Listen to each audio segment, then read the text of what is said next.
Hello and welcome to The Stack. This week we speak with the editor-in-chief of ID on the return to print of the iconic title.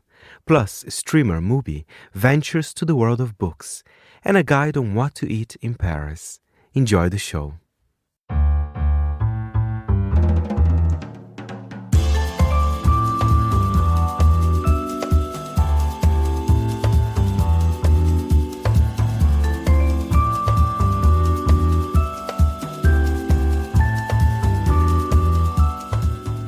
From Midori House in London, this is The Stack, 30 minutes of print industry analysis, and I am Fernando Augusto Pacheco. We start the show talking ID. The revered title is back in print. Very exciting.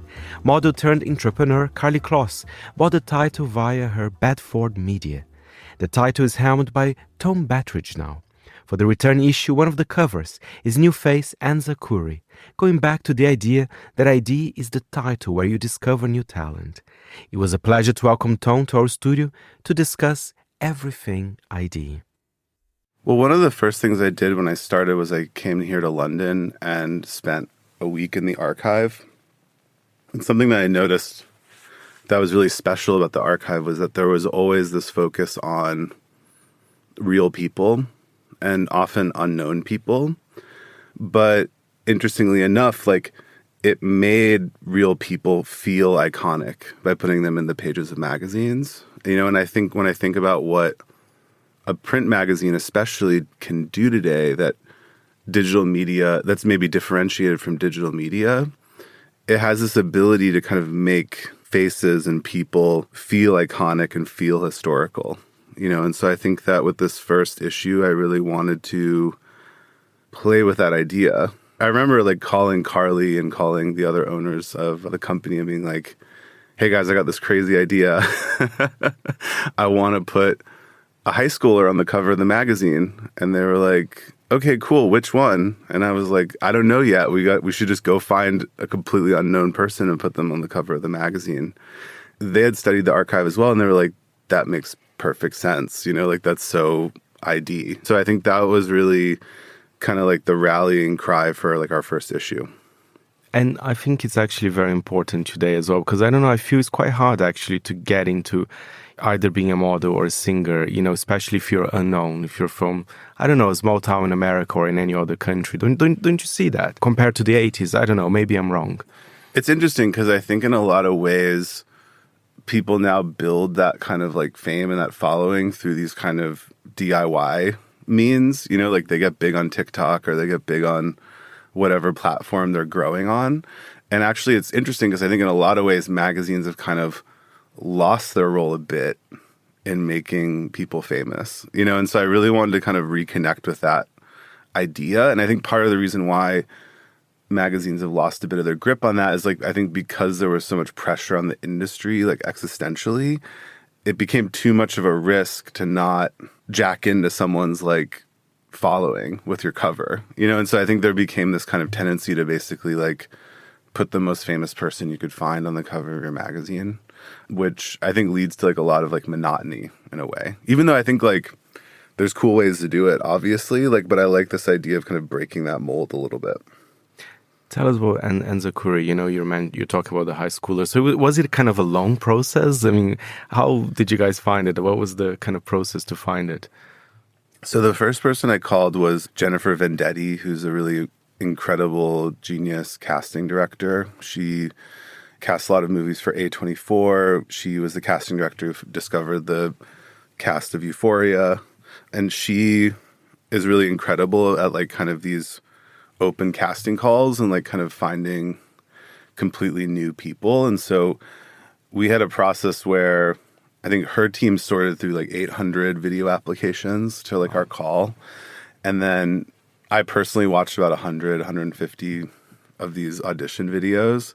And that experience in itself was really fascinating because it really gave you this slice of kind of what young people were thinking about these days and what some of their values were.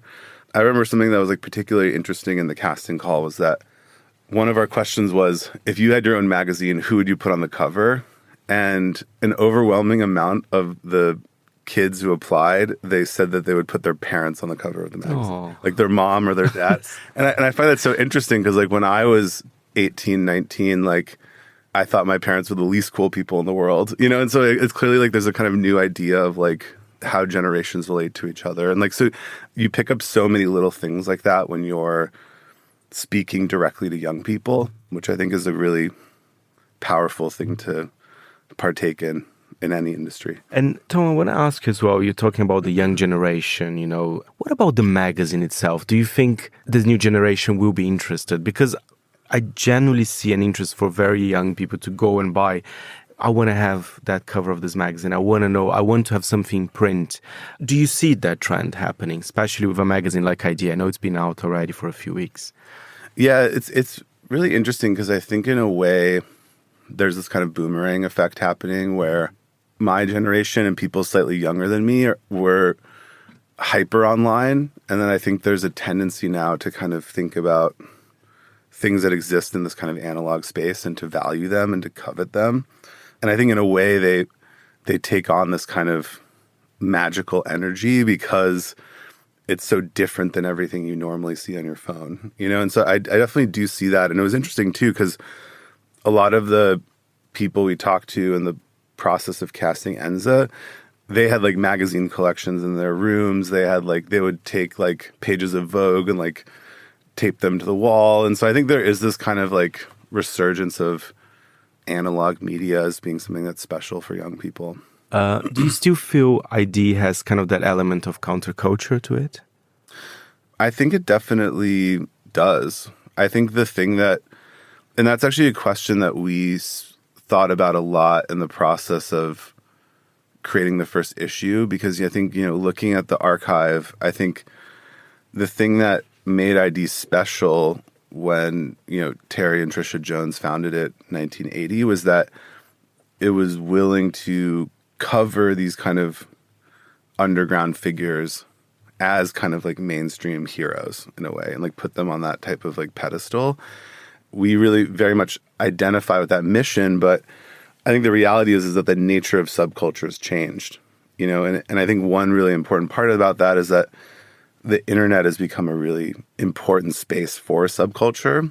And so I think in a way, like it's the same topic, but it's taken on a different form than it used to have. Absolutely.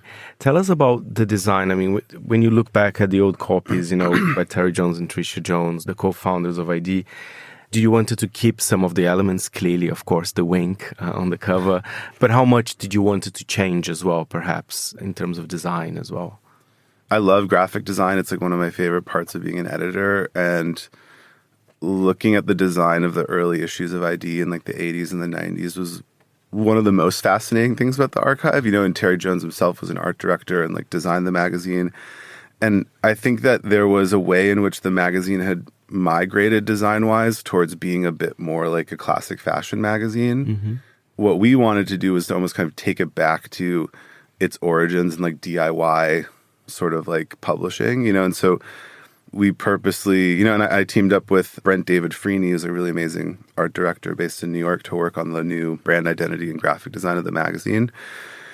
And so we really wanted to, you know, play with this idea of like design as something that doesn't just like frame beautiful images, but as something that kind of sends really strong messages, disrupts images, you know, so you'll see like, for example, like in a lot of the spreads, like there'll just be text on top of a person's face, you know, or even like the new way we do the cover, like we designed it as kind of like a sticker that you just like slap into the middle of the magazine. And like, even if part of someone's face is on it or whatever, like it just, that's where it goes, you know? And so we like this idea of there being this kind of iconoclastic energy to the way the design is carried through, even though like in certain places it can be kind of more tailored back and more ethereal. We like those moments of disruption a lot.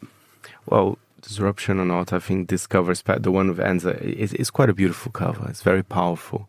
It's very, very, very interesting. And I was going to ask, what's the plan for ID? We have the first issue now out. Is it a biannual or would there be any other kind of print elements to the brand? I've heard something about zines as well. Yeah, so we're going to be publishing the magazine twice a year. So once in March and once in September. And I think a big part of that cadence for us is like we wanted to give ourselves space to work on other types of projects. One of which is like what we call like our zines. So like we've started kind of printing these sort of off-calendar, one-off print products, sometimes based on a talent, sometimes in collaboration with a brand, sometimes in collaboration with an artist. So, you know, we did a really great one last year with like the photographer Gabriel Moses. We did another one with Charlie XCX and Troye Sivan, and really kind of playing into this idea of like print being like this thing that's connected to like artists, to cult followings, to like fan bases, and like really playing into that, you know. And so I find it really fun because it's a way of engaging with print without making like a 300-page magazine. Thank you very much, Thom. And the new issue of ID is out now.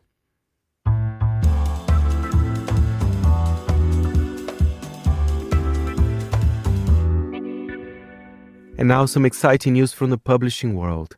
London-based streaming platform, production company and film distributor Mubi is launching its new venture, a publishing arm focusing on books about cinema and the visual arts.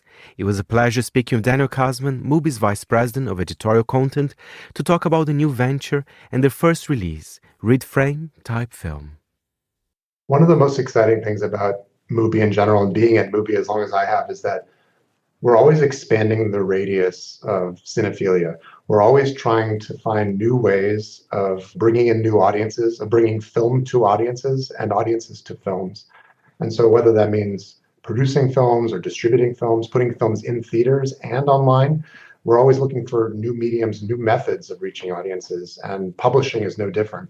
In 2007, we started our online journal, Notebook, in order to create a digital publication that could reach a global audience, to advocate for cinema, to talk to filmmakers we love, to report from film festivals.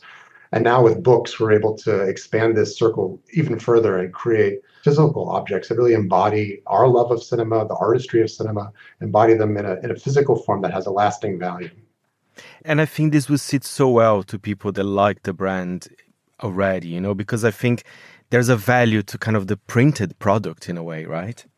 Absolutely. I mean, in a funny way, Mubi has gone backwards in order to go forwards. You know, we started in a digital sphere. We started streaming movies. We started an online journal. Then eventually we put physical movies into physical theaters. We started creating a physical magazine, physical books. So, you know, the trajectory of most film companies is you start in the physical world and you move to the virtual. We started virtual and moved to the physical. And I think our history really speaks to looking for ways of engaging people. And so if we first found an audience globally in the clouds, let's say, in a digital environment, now we have the ability to meet people where they are in bookshops, at movie theaters, at film festivals.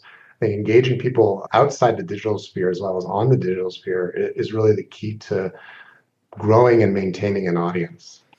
Before we talk about your first release, I believe there will be kind of different strands of the books you will publish. I wonder if you can tell us a bit more about what are those strands? Yes, absolutely. So the way we're thinking about our publishing house is having several different series that you can pick up and put down year on year. And inside those series, we can do new and playful things. I mean, for one, I think it should be said that we're cognizant that there's many beautiful film publishers out there, book publishers that publish on films, art publishers that publish on films. And so we don't take starting a new publishing in print lightly. We want to do something new and different and not just the same old thing. So with these 4 strands, we're hoping to create themes in which we can be playful, engage the subject, engage the audience, engage the format of the printed media in new ways. One strand is called Auteurs. It's devoted to artist books. That's the aim to collaborate with films and filmmakers for them to create books with us. Rather than us do a monograph about a filmmaker, we would come to a filmmaker and make a book with them. So many great filmmakers have other artistic practices that are with or adjacent to their work in film. And we would like to give them the opportunity to work in the printed medium in the way that they have the opportunity to work in film itself. We're also looking at the past and in other languages as well. We have a series called Internegatives. And the aim of that series is to do new translations into English, as well as republish untranslated works. I think this really aligns with what Mubi's curatorial values as a streaming platform has been for so long, which is that cinema is from all over the world, and it's also from many different eras. Cinema is an art that's now 135 years old, and there's cinema that's that old but still fresh and deserves to be revived and introduced to new audiences. And I think we can do this in the printed format as well. So many good books have either been made in languages that are not accessible to English language readers, or have been made but have fallen out of print or lost or forgotten to time. And we can use our intervention to bring this to new audiences. And then we're looking at books that we will devote to Mubi productions or releases. We're calling this series Lights. And what we're hoping to do here is not the same old thing of a nice screenplay with some nice behind the scenes photography, but really having the book embrace what these films are, embody the values and the artistry of the film subject, and transform that into a book. It's not just a book about a movie, it somehow embodies and carries on the artistry of that film in the printed medium. And then finally, the main series, and the series that our first book is devoted to, we're calling Projections. And that's devoted to film culture and film history at large, which will allow us to cover a whole range of diverse topics, in this case, artist films and typography. And do you want to surprise people as well? Because it's so interesting, your first release, read frame type film, but it's not like the most obvious choice. Let's release and do something with the substance. But it's such an interesting topic that I haven't seen many books about it, which is kind of the relationship between film and typography. So tell us a bit more why you've decided this one as your kind of first book as well. And do you agree with me? It's a very interesting topic. Well, thank you so much for pointing that out. I do agree with you. I think it's a little bit unusual and unexpected, and in a way that is also something we really value at Mubi as a curatorial entity, which is that we want to surprise and delight our audiences, in this case readers, but from our curation standpoint, our viewers. So much of cinema can stall and get boring when it's the same old thing, when you know what to expect, when you boot up your streaming app and everything looks the same. We're trying to invigorate and differentiate what we do in order to underline and embrace the magic and the surprise of the art. And so, yes, you're right. We could have chosen a very, let's say, straightforward topic for our first book, or maybe something about a movie release itself. But instead, we asked ourselves, what are our values as a company and as a publisher? Certainly, we value film history. Certainly, we value celluloid and the original film medium. Certainly, we value the intersection of film with other arts, in this case, typography and design.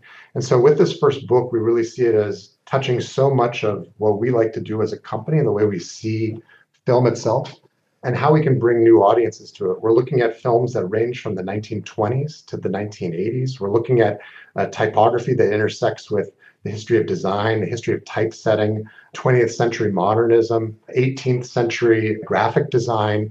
Then we're also looking at films that are done by moving image artists. So these are artisans working often by themselves outside of the mainstream commercial filmmaking, and yet doing some of the most extraordinary and groundbreaking work in cinema. Man Ray, Yvonne Rainer, Ernie Gare, these are some of the greatest artists of the 20th century, and rarely are their films talked about in this way.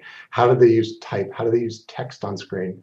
We see opening credits in movies, we see subtitles when we watch foreign language films, but rarely do we have the opportunity to say, well, wait, what does it mean when you choose that type to use your title cards in? When you see someone open a book in a film and you see what kind of book they use, how the type and the font in that is used creatively and playfully. For us, this brings in audiences. It crosses the lines between old and new, between film and other arts. It embodies so much in this one topic that we thought we couldn't not do this as our first book. And for this book as well, in particular, you kind of got together with the Centre Pompidou in Paris as well, right? Yes, indeed. This is a wonderful opportunity to collaborate with the Centre Pompidou. In a way, we collaborated with them in the past, and this book grew out of a feature that we developed for our magazine. Our film magazine notebook, each issue is devoted to a theme that then we curate and edit unexpected and surprising features that explore. And so the first issue of our magazine, it being our first issue, the theme was beginnings, openings, how things start. And so the first thing that occurred to us, how things start, well, those are opening title cards, opening credits. How do films start? How do opening title credits speak to what the film is?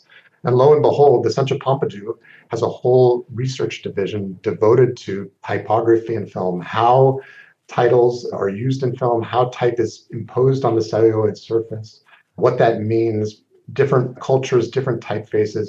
So in that issue, we have extraordinary photographs taken from the 35 millimeter and 16 millimeter celluloid printed on the printed page. And this began this collaboration. And lo and behold, we realized that the depths of this subject, the complexities of it, the beauty of it, that there could be a whole book here. And so we pushed and continued this collaboration with this team and built something really quite marvelous, all from the films in the archive of the Centre Pompidou. Beautiful, beautiful celluloid prints that we're able to photograph in situ in the archive and then print into the book. That's amazing. And it's so interesting you mentioned the opening credits. I mean, it's so important to a film, how you use the font in the opening credits, not just the opening, but even the end. I think those are parts I don't know, it's something extremely important that I haven't read much about it, and I think that's super exciting. There's so much of cinema that remains sort of unexplored, and we take for granted. You watch a movie, the opening credits. Every movie, you watch those credits. Rarely you're like, wait, somebody chose that. Someone chose the font, chose the size, chose the placement, chose the meaning, and there's a whole history of typography that goes into that choice, and it yet remains unexamined. I think this is just one of so many examples of things that are beautiful about film, but you kind of don't realize it until a lens points you that way. And we can do that in the printed form. Putting this in a book, suddenly typography is frozen on the page and lights up before you. And what's the plan here, Daniel? I know this is the first book, which is coming out in the month of May. How many books are you planning for 1 year, for example, or the year ahead? It's a great question. We're a very new enterprise inside of Mubi. We do a lot of printed media now. We do the biannual print magazine Notebook. We're now doing a notebook in a newspaper format that we distribute at film festivals. And now we're doing books. So we have a small team, but actually we're putting out there quite a lot of, I would say, fun and playful objects. This first year, we'll be doing 2 books and having a range of about 2 to 3 for the first couple of years as we sort of build our imprint and build our capacity and see what avenues of cinema we can explore. I think it's a fun challenge for us. There's so much of cinema that remains unexplored in the printed form that choosing our topics and choosing the format is so important. As I mentioned, we don't take lightly that we're starting a publishing imprint when there's so many great publishers out there. And so for us, choosing the right topic and then choosing the right format and form and beauty to embody that topic in the printed form, this is crucial for us. And so we really want to make sure these first books are really carefully selected, really beautifully produced, and really embody what we value about cinema and what we would value about a new publishing imprint. Thank you very much, Daniel. And Mubi's first book, Read Frame Type Film, is out now. You can read more about the story as well on Monocle's June issue.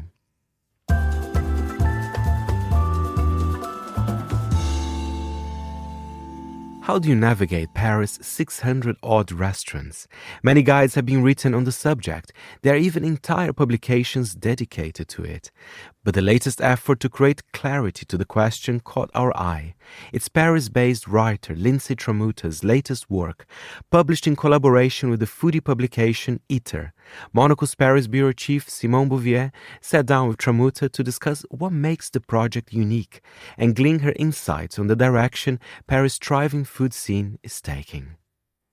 Eater came to me. This is a publication I've written for many years. They definitely want to have their people on the ground in big cities other than in the US. So Paris is obviously a big, big market for them. And the editor-in-chief comes to Paris. We get coffee and she says, we're doing something a bit different. And I'd like you to be a part of it for the Paris book. And so essentially they sold to Abrams, which is obviously a big independent publisher based out of the US that does a lot of really visual books. They've done my previous 2 books as well. They sold a deal that included 4 food guides to 4 different global cities. So New York, Los Angeles, those 2 books came out last year, and then Paris now, and Mexico City is coming out this fall. And so I think it's, it was such a curious thing to be approached with something like this, mostly because we work so often in between print and digital media, but certainly books done by media companies are far more rare. The New York Times has their sort of collections that they've done based on travel stories over the years. But to my knowledge, there are no other big sort of well-implanted publishers or media companies, rather, that have gone in this direction. So I think it's quite interesting. They're owned by Vox, which is a big media group. And I think they're lens is always really sharp. It's fun, it's accessible, but it also relies on local expertise. And so I was certainly thrilled to get to do it. Yeah, their tagline is something along the lines of food and why it matters or something like that. And the contents of the book, obviously Paris, one of the most visited cities in the world and also kind of renowned for its culinary tradition. So there have been hundreds of books and guides written about restaurants and eating in Paris. But you decided to do things a little bit differently. Tell us about what sets the approach of this particular work apart. Well, that's a very good question. And you're absolutely right. There have been a lot of books. There are a lot of other sort of travel entities that do specific editions around food specifically. This one has an interesting structure because they're the same between all four guides. So I obviously could go a bit deeper in certain areas that are more relevant to Paris, like pastry, for example, like the history of dining, which is, there's a lot more ground to cover because the country is so much older than a city like New York City. But the sort of framework was the same. And that really meant that they had done a lot of strategic thinking on what makes sense to not only the eater-reader, but, a broader audience that we want to understand sort of the eater point of view. So that incorporates some of these long-form sections, like a brief history of dining, like spotlights on certain types of cuisine that deserve a little bit more explanation. In this case, going a little bit deeper on Southeast Asian food and why that is so crucial in this particular moment and where it came from. That includes, like I said, an evolution of pastry, which, if you're going to talk about Paris, needs to be incorporated. But then they also have these features that I think are quite nice where, each sort of neighborhood cluster, and that's sort of how we had to organize it, given that we couldn't have like 20 chapters for each arrondissement, but each neighborhood cluster has anywhere between 18 and 30 restaurants with blurbs, shops as well, so food-related or food-adjacent shops. But then they have something that's just sort of like beyond dining, or beyond restaurants, I think it's called. And that's where it allows me to include places that don't get a full explanation, but that are highly recommended, at least in my book, and gets to be put into the spotlight. And for people who are sort of flipping through and wanting something quick without, taking the time to do a deep dive, they at least have some recommendations at a glance. And so I think it's really good for that. They do something that is both a mix of that tagline, food and why it matters, going into the social and cultural context of this moment and where food and dining has come from in Paris, and also sort of the very practical and more prescriptive types of content that help the people that really just want to know where to go, how to go about it, and what do they need to know in this moment. And speaking of this moment, what were kind of your main takeaways from doing the round of reporting, extensive reporting that you did for this project in particular? You wrote many other books that are focused on restaurants in the past. Right. So what was different and new this time around? So if I look at The New Paris, which came out in 2017, those principles, or what I was suggesting in that book, is still very much true today, which is that the idea of this being a truly cosmopolitan city was true then, and it's very true now. And what has evolved the most, I think, is locals truly embracing that and realizing that we have all of this cultural richness right here in the city, not just in terms of the culinary arts, but plenty of other creative fields. And that is something we really need to harness more and with a little bit more confidence. Let's not shy away from the fact that, a Southeast Asian chef or of Southeast Asian origins wants to not alter or water down the flavors and the ingredients that they're using for an audience that maybe has been a little bit more reluctant to take certain chances and certain risks. Today, it is all about, this is who we are, this is our cuisine, this is a representation of where I come from as a chef and maybe my family and the flavors that are important to us, and we are going to be bold about it. And I think that's super exciting because it opens up the possibility for all sorts of other cuisines to find a home in Paris. Yeah, as you've told me in the past, it's so interesting to see what this dynamic of generations does to what the culinary offering is. Restaurants are first and foremost a business. Mm-hmm. And so, when they are first established, especially by first generation immigrants, there is a strong focus on what does the market want from us rather than focusing on overused term, but for lack of a better word, kind of authentic local recipes that maybe nobody is looking for yet. And now with generations, we have this shift occurring. Do you have a couple of examples in mind of places where that has struck you? Yeah, absolutely. Amassiam is definitely one example. They are the sons who took over from their parents who own Lao Siam, which is literally right next door. And it's sort of a modern version, again, Vietnamese Laotian food, and not shying away from big flavors, trying to show that there also can be sort of like a neo-bistro take on this kind of cooking in an environment that, is colorful and fun and mixes all these codes that we've come to see and come to expect from neo-bistros all over the city, very designy, slick, and also pair it with natural wine. I mean, it's to say that you can blend sort of this like very local French-focused kind of product like wine and bring it together at the table with food that is at least its origins come from much further afield. So those two are two examples. But I would say Reina also, which is a Filipino restaurant in the 11th arrondissement. You also have Deli Bazaar, which is one of few new Indian restaurants in Paris, also in the 11th arrondissement. I swear there are other neighborhoods where things are happening. But, just to say that we're moving beyond the obvious now and really trying to, I don't know, there's a point of view.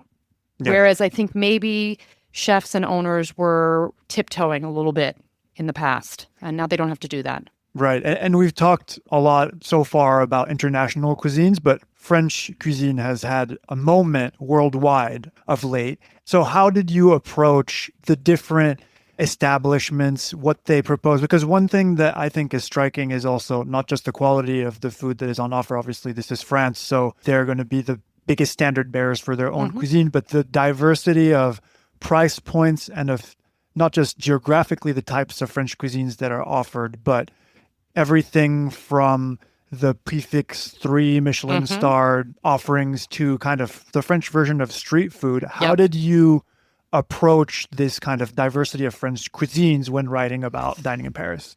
It was challenging because honestly, there are so many establishments that are not only long running and beloved, but that fit into various categories. And so really it started from the thinking around, okay, what kind of balance do we want to strike? It's very easy to do a book that includes a lot of fine dining, even if they're not 3-star, they're 1-star or thereabouts. And that's not necessarily the eater approach. It's really, how do we make this a good picture of the full variety and the full breadth of what's offered in Paris? So there is a little bit of fine dining. And so I would think about all of the experiences that I've had in that realm that have been memorable, that are sort of required to include if you're going to talk about that experience in Paris. And then I think about what's in the middle, the neo-bistros that were so important in the last 15 years. And then also the very classic spots, the places like Chez Denise, which is still going strong. It has changed owners, but it's still sort of upheld all of the qualities that people love about it. That's in Les Halles. So, really close to the former belly of Paris, which is very important historically. Café des Ministères in the 7th arrondissement, which was taken over in 2019, I believe. And enter into a neighborhood that is full of politicians and, wouldn't be the first destination in mind if you're thinking about going out to eat, but actually it's absolutely wonderful. And it has created this environment of locals, but also of people who are willing to go a little bit further for something that is, done with a lot of heart. There's the chef and his wife, and he's the only one in the kitchen, and she's basically almost alone running the show front of house. So I think at every price point, there's now something to include. And when we talk about street food, I mean, kebab for me is like one of the most symbolic street foods of Paris, in addition to the jambon beurre, of course. And there are recommendations for that too. And I do talk about sandwiches because sandwiches are having an absolute moment.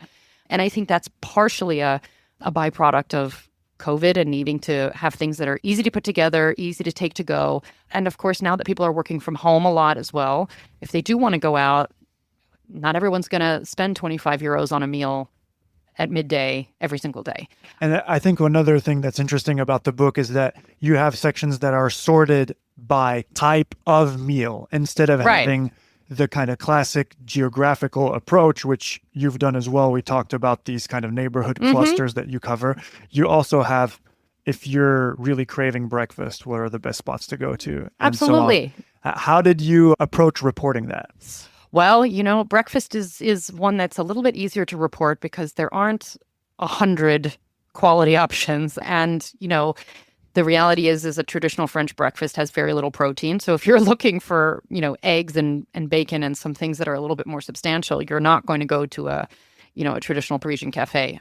So that already helped the selection. And then it's where can you get, very good coffee, something more substantial, maybe that also goes beyond the sort of American and British style breakfast, but, a place with shakshuka or, a more Middle Eastern flavor. And we have that.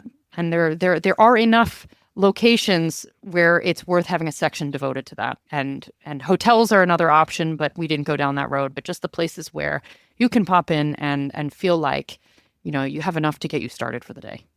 And to wrap things up, was there something that you were unable to include, but that you noticed as a kind of up and coming trend that you're going to be keeping an eye on moving forward? I think what I'm noticing now are things that have emerged or started emerging just in 2025. And so that obviously I had to cut myself off already in November. So there's some interesting things that are happening now. I think something in the drink space, again, with more foreign talent coming in, mixing really interesting and creative drinks with cooking that is very much anchored in French technique, but might not necessarily be cooked by French chefs. I'm starting to see that. Things that try to go, take the well-established cocktail scene or wine scene and then bring it into the next chapter, because I think it's very easy to get comfortable. Okay, we've done it. It's been now 15 years since, Paris has been on the drinks map in a broad sense. Well, what does that look like now moving forward? Other cities are, ramping up as well. What is our contribution to that? And I think that's sort of the mindset going forward. Again, we're 2025, getting out from, the feeling of being hemmed in by COVID and all of that, all the implications of that, and saying we can take more risks again. We can, be a little bit wild and start imagining, where's Paris going to go in the next decade. Thank you, Lindsay. And the Eater Guide to Paris is out now. And that's it for this week's show. My thanks as ever to our editor, Jack Juris. Any comments or queries, feel free to write to me, Fernando, at fb@monocle.com. And remember, we're back next Saturday at 10 a.m. London time. Meanwhile, you can always listen again at monocle.com or subscribe to the show on Apple Podcasts and Spotify. You can also subscribe to Monocle Magazine on our website. You've been listening to The Stack. I'm Fernando Augusto Pacheco. Until next time, it's goodbye from me.